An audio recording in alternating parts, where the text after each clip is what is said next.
Hello दोस्तों, let's tweet Hindi के commerce section में आपका स्वागत है। अगर आपने अब तक हमारे चैनल को सब्सक्राइब नहीं किया है तो अभी कर लीजिए और इन वीडियोस के अपडेट पाने के लिए बेल आइकन ज़रूर प्रेस करें। और हाँ, हमारे ये वीडियोस कोर्सेज फॉर्म में भी अवेलेबल है, तो आप उन्हें हमारी वेबसाइट www.letstut.com पर चेक कर सकते हैं। तो चलिए शुरू करते हैं। आज हम बात करेंगे एक अकाउंटिंग प्रॉब्लम के बारे में जो हमारे एक नए क्लाइंट मिस्टर जेफरी ने फेस की है। मिस्टर जेफरी बहुत टेंशन में थे जब वो हमारे पास आए। उन्होंने बताया कि काफ़ी सालों से उन्हें बहुत हाई प्रॉफिट हो रहे थे बिजनेस में, पर अब उन्हें बिजनेस में सडन लॉस फेस करना पड़ा है। उन्होंने ये भी बताया कि इस साल उन्होंने उनके कंप्यूटर्स भी सेल कर दिए जो वो अपने बिजनेस में एसेट की तरह यूज़ करते थे लास्ट 5 ईयर्स से। उन्होंने कंप्यूटर सेल करने का रीज़न भी बताया कि वो कंप्यूटर्स अब इफ़ेक्टिवली काम नहीं कर रहे थे और मार्केट में नए और बेटर वर्किंग वर्जन्स आ गए थे जो उनका काम और एफिशिएंटली कर सकते थे। और दोस्तों, उनके पास इनफ कैश नहीं था। तो दोस्तों बताइए, ये कैसे हो सकता है कि उन्हें पहले बहुत हाई प्रॉफिट होते थे और अब सडन लॉस हुआ और उनके पास अब इनफ फंड्स भी नहीं हैं। ये सब सवालों के जवाब ढूंढने के लिए उन्हें हमारी हेल्प चाहिए ताकि उन्हें ये पता चल सके कि गलती कहाँ हुई है। इसीलिए हमने उन्हें कहा कि आप हमें आपके पिछले सालों के स्टेटमेंट्स दिखाइए। उन्होंने हमें उनके स्टेटमेंट में से ये एक्सट्रैक्ट दिखाया। तो दोस्तों बताइए, ये एक्सट्रैक्ट देख के आपको कुछ गलत नहीं दिख रहा? क्या ऊपर दिया हुआ एक्सट्रैक्ट सही है? नहीं। मिस्टर जेफरी ने अपने कंप्यूटर्स की वैल्यू हर साल में 1 लाख ली है। उन्होंने अपने कंप्यूटर्स पर डेप्रीसिएशन चार्ज नहीं किया है जो नॉर्मली फिक्स्ड एसेट पर हर साल चार्ज होना चाहिए। हमें ये इसलिए पता है क्योंकि हम अकाउंटेंट हैं, इसीलिए उनकी हेल्प करने के लिए हमने उनके एक्सट्रैक्टेड स्टेटमेंट को फिर से बनाया। तो दोस्तों, अब रिवाइज प्रॉफिट और लॉस स्टेटमेंट में हमने हर साल में डेप्रीसिएशन चार्ज किया है फिक्स्ड एसेट पर और अब इसी वजह से हमें उनके बिजनेस के हर साल में सही प्रॉफिट्स दिखा रहे हैं।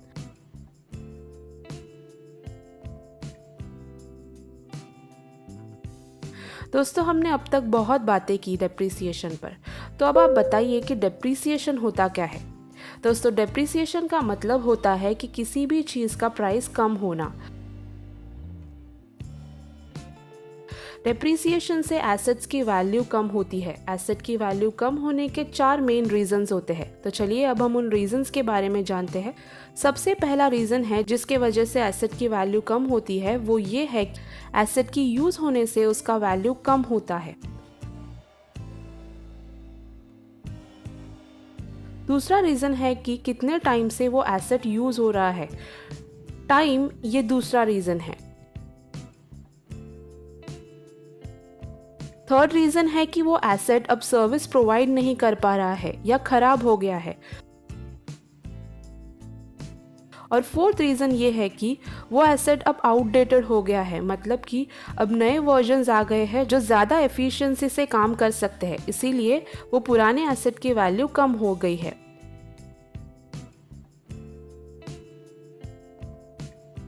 तो दोस्तों, इन्हीं सब रीजंस की वजह से बिजनेस के फिक्स्ड एसेट्स जैसे कि plant, machinery, equipment, building, furniture etcetera depreciate होते हैं। फिक्स्ड एसेट की एक लाइफ पीरियड भी होती है जिसके बाद वो बिजनेस के काम में नहीं आते, मतलब उनकी पीरियड लाइफ खत्म होने के बाद वो बिजनेस को रेवेन्यू जनरेट करने में कोई हेल्प नहीं कर पाते हैं। दोस्तों, डेप्रीसिएशन एक एक्सपेंस ज़रूर है, पर उसे एक्सपेंस जैसे कंसिडर नहीं किया जाता क्योंकि वो एक नॉन कैश एक्सपेंस है। दोस्तों, नॉन कैश एक्सपेंस मतलब ये कि इस एक्सपेंस में एक्चुअल में कोई कैश बाहर नहीं जा रहा है, कोई एक्चुअल खर्चा या लॉस नहीं हो रहा है, बस फिक्स्ड एसेट की वैल्यू कम हो रही है। रियल में फिक्स्ड एसेट का खर्चा तब होता है अगर आप कोई फिक्स्ड एसेट को रिप्लेस करना चाहते हो किसी नए एसेट से काफ़ी सालों के बाद, या फिर आप सिर्फ वो पुराने एसेट को किसी रीज़न की वजह से सेल करना चाहते हो। जैसे कि हमने ऊपर देखा कि मिस्टर जेफरी को इस प्रॉब्लम के बारे में पता नहीं था जब तक उन्होंने अपने एसेट्स सेल नहीं किए।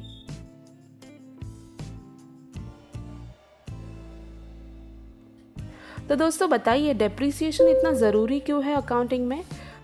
ताकि हमें डेप्रिसिएशन के हेल्प से एक सही पिक्चर मिल सके बिजनेस का, हमें गलत या ओवरस्टेटेड प्रॉफिट्स ना दिखे अकाउंटिंग स्टेटमेंट्स में, हमें सही वैल्यू मिल सके एसेट्स की प्राइस कम होने के बाद, एसेट्स की वैल्यू में प्रॉपर ग्रेजुअल रिडक्शन दिख सके, एसेट्स से जो बेनिफिट हुए हैं वो कॉस्ट इनकर्ड से मैच होते हैं कि नहीं, ये मैचिंग प्रिंसिपल के अकॉर्डिंग पता चल सकता है।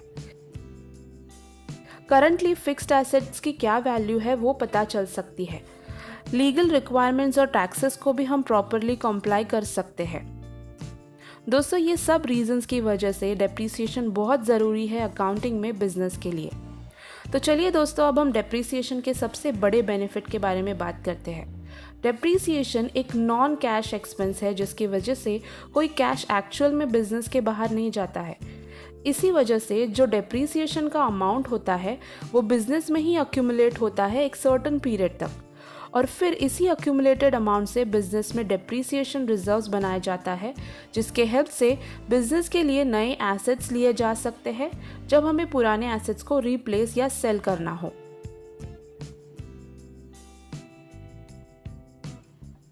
दोस्तों मिस्टर जेफरी के केस में जब हम उनका स्टेटमेंट देखते हैं तो उन्होंने पहले 4 साल में बहुत अच्छे प्रॉफिट्स दिखाए हैं। तो दोस्तों बताइए कि जब इतने अच्छे प्रॉफिट्स होते हैं तो क्या होता है? हाँ दोस्तों, मनी या पर्सनल यूसेज में यूज़ होता है या फिर कोई और एक्सपेंस में यूज़ होता है जो अभी करना ज़रूरी नहीं है। फॉर एग्जाम्पल, बिजनेस बढ़ाने के लिए मार्केटिंग एक्सपेंस करना जो वो टाइम पर करना ज़रूरी नहीं होगा।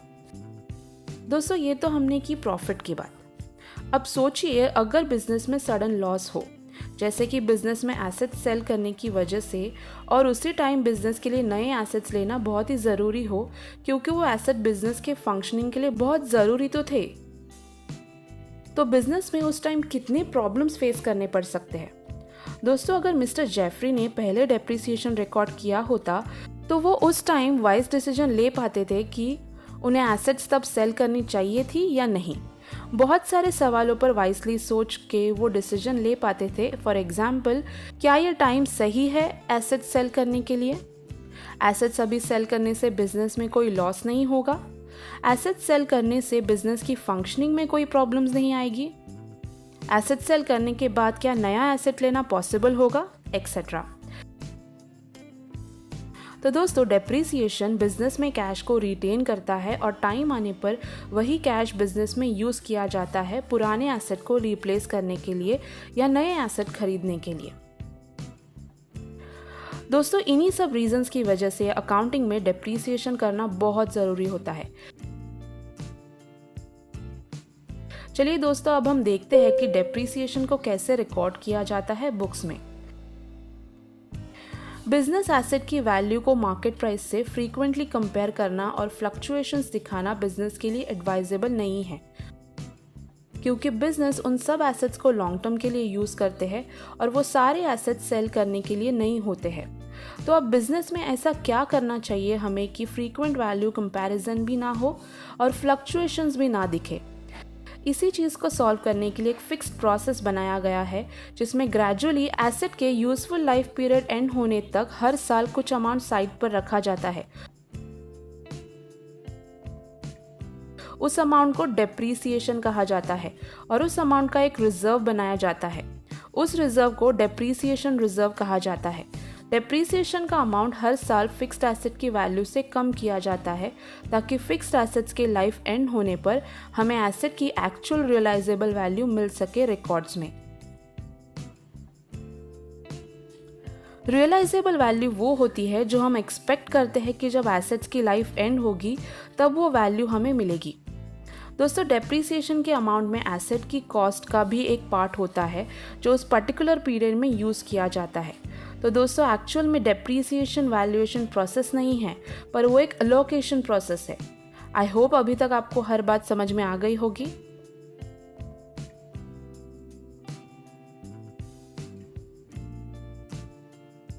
तो चलिए देखते हैं कि डेप्रीसिएशन को एसेट की लाइफ पीरियड के ईयर्स में कैसे एलोकेट किया जाता है।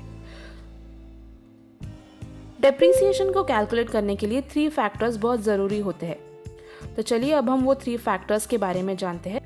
तो सबसे पहला फैक्टर है एसेट का actual acquisition cost, that is historical cost. इस कॉस्ट में purchase price plus directly attributable cost होता है, मतलब परचेज प्राइस के साथ दूसरे इनडायरेक्ट कॉस्ट जैसे कि import duty, taxes, carriage inward, installation charges etcetera होते हैं, और इन सब से एसेट वर्किंग कंडीशन में आता है। दूसरा ज़रूरी फैक्टर एसेट की एस्टिमेटेड नेट रेसिडुअल वैल्यू होती है, मतलब एसेट की रियलाइजेबल वैल्यू, स्क्रैप वैल्यू, जो एसेट के लाइफ पीरियड एंड होने पर मिलती है। और थर्ड ज़रूरी फैक्टर एसेट की एस्टिमेटेड यूजफुल लाइफ है। चलिए अब हम देखते हैं कि डेप्रीसिएशन को कैसे कैलकुलेट किया जाता है। Depreciation amount is equal to purchase price minus scrap value divided by estimated useful life. तो चलिए दोस्तों, अब हम डेप्रीसिएशन की अमाउंट को कैलकुलेट करते हैं इस केस के लिए।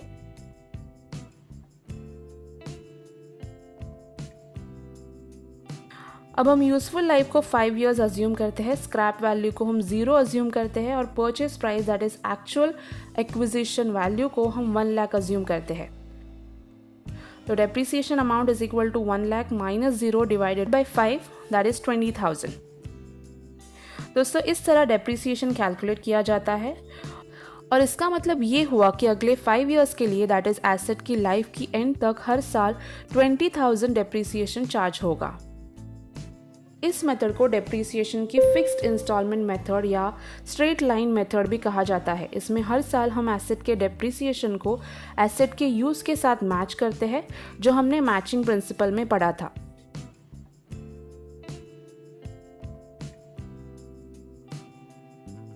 दोस्तों अलग बिजनेस और अलग कंपनीज अलग अलग मेथड यूज करते हैं डेप्रीसिएशन के लिए। दूसरी मेथड जो यूज की जाती है डेप्रीसिएशन के लिए, उसे रिटर्न डाउन वैल्यू मेथड कहा जाता है। इस मेथड में डेप्रीसिएशन के परसेंटेज को हर साल एसेट के रिड्यूस्ड वैल्यू पर कैलकुलेट किया जाता है। रिड्यूस्ड वैल्यू वो होती है जो हर साल डेप्रीसिएशन लेस करके मिलती है। फॉर एग्जाम्पल, अगर किसी फिक्स्ड एसेट की वैल्यू 1 लाख है, एसेट की लाइफ 3 इयर्स है और उस एसेट पर 40% डेप्रीसिएशन चार्ज है, तो डेप्रीसिएशन ऐसे चार्ज होगा 1 lakh into 40% is equal to 40,000। ये डेप्रीसिएशन है फर्स्ट ईयर के लिए।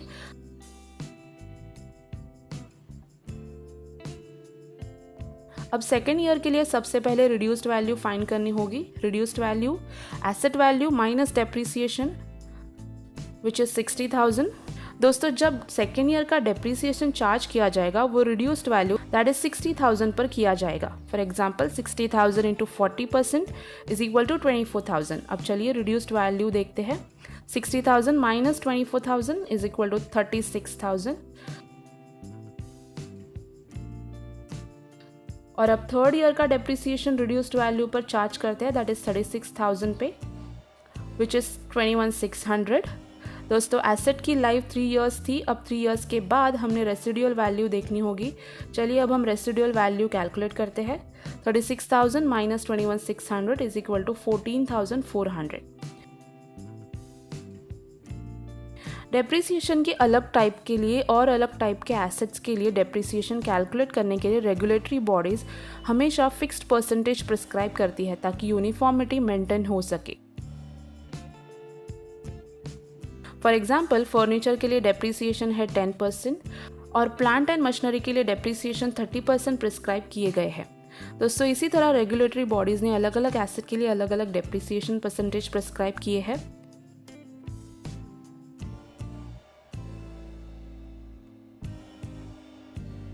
अब आप सोच रहे होंगे कि एक कंपनी कैसे डिसाइड करती है कि उसे कौन से डेप्रीसिएशन की मेथड फॉलो करनी चाहिए। दोस्तों कंपनीज को पूरा राइट होता है कि वो अपने बिजनेस के अकॉर्डिंगली और जिस इंडस्ट्री में वो ऑपरेट करते हैं उसके अकॉर्डिंगली डेप्रीसिएशन की मेथड अडॉप्ट कर सके।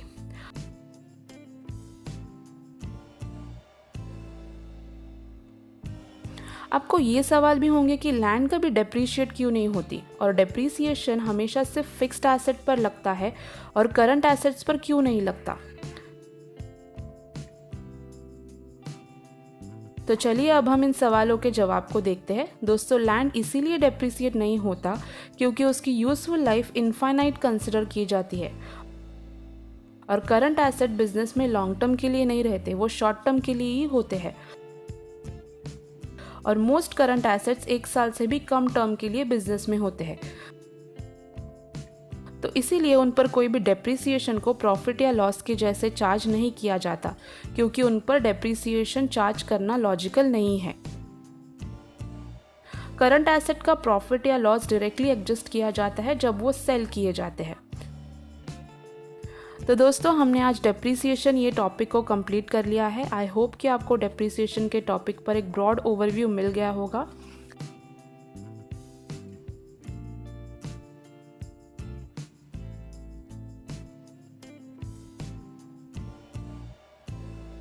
अगर आपको हमारा ये वीडियो अच्छा लगा है तो इसे लाइक करें और शेयर करें अपने दोस्तों के साथ, एंड इन वीडियोस के अपडेट्स पाने के लिए बेल आइकन प्रेस करना ना भूलें। Till then keep watching, keep learning. Thank you.